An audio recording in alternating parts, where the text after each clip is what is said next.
ఓం శ్రీకృష్ణ పరబ్రహ్మణే నమః. ఓం శ్రీ పరమాత్మనే నమః. ఆత్మజ్ఞానం బోధించిన తర్వాత భగవద్గీతలో గీతాచార్యులు కృష్ణ పరమాత్మ నీవు ధర్మయుద్ధం చేయాలని బోధిస్తున్నాడు. అంటే నిజానికి యుద్ధం చేయడానికి వచ్చిన అర్జునుడు గాంధీవం స్రంసతే హస్త త్వక్చైవ పరిదహ్యతే నచశక్నోమి వ్యవస్థాతుం భ్రమతీవ చ మనః అని గాంధీవము చేజారుచున్నది, చర్మమంతయు మండుచున్నది, నిలువ శక్తి లేకనున్నది, మనసు గిర్రున తిరుగుచున్నది అని గాంధీవాన్ని కింద వేసి కళ్ళనీళ్లతో కూర్చున్నాడండి. రథంపై చితికిలబడ్డాడు. అలాంటి అర్జునునికి ఆత్మజ్ఞానాన్ని బోధించారు. ఏది శాశ్వతమో అది చెప్పారు, ఏది అశాశ్వతమో అది చెప్పారు.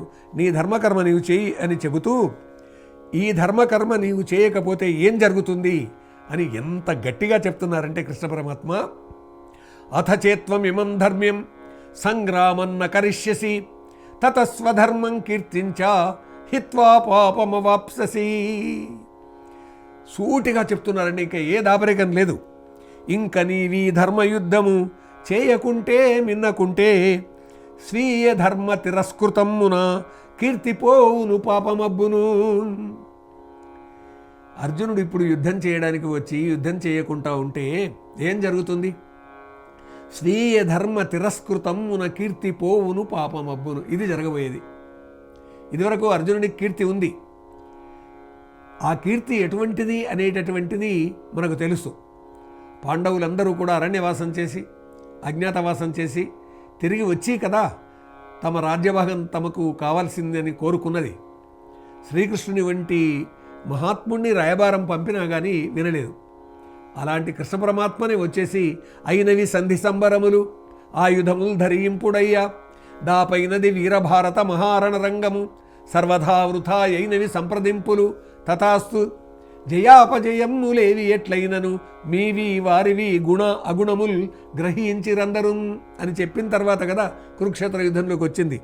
అక్కడికి వచ్చిన తర్వాత నీవు నీ ధర్మాన్ని నిర్వర్తించాల్సింది అని చెప్తూ ఈ ధర్మయుద్ధం కానీ నీవు చేయకపోయినట్టయితే నీకు ఇదివరకు ఉన్నటువంటి కీర్తి పోతుంది, పాపం తగులుతుంది.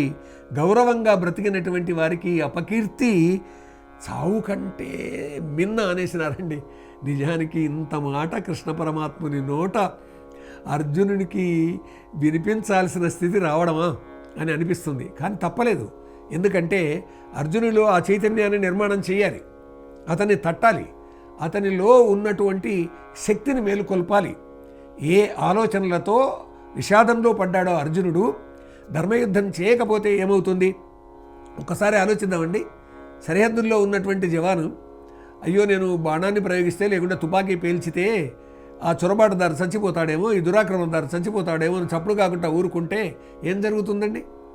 ఆ దురాక్రమణదారుడో చొరబాటుదారుడో దేశంలోకి వచ్చేస్తాడు. కాబట్టి సైనికుడు తన ధర్మాన్ని అక్కడ నిర్వర్తించాల్సిందే కదా. అదే గీత చెప్తున్నది.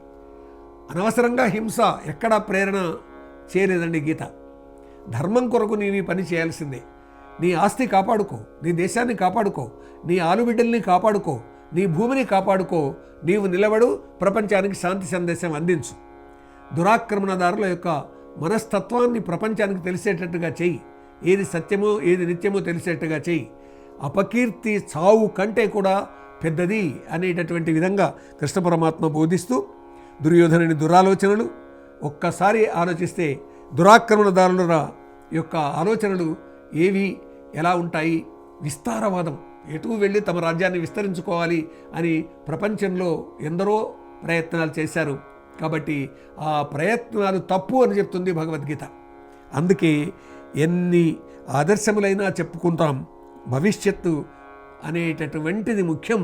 అందువల్ల ఆ ఆదర్శాలను స్వీకరించి ఆచరిద్దాం అని అనుకుంటే గీత బోధించినటువంటి ఆదర్శం, గీతాధర్మం ఏమిటి అంటే నీ కర్తవ్యాన్ని నీవు నిర్వర్తించు, ఎన్ని ఆటంకాలు వచ్చినా సరే అని భగవద్గీత ఆ విధంగా బోధిస్తూ కీర్తి అపకీర్తి అనేటటువంటివి ఈ రెండూ ఉన్నాయి. కీర్తి నీవు సంపాదించిన కీర్తి పోతుంది, అపకీర్తి వస్తుంది.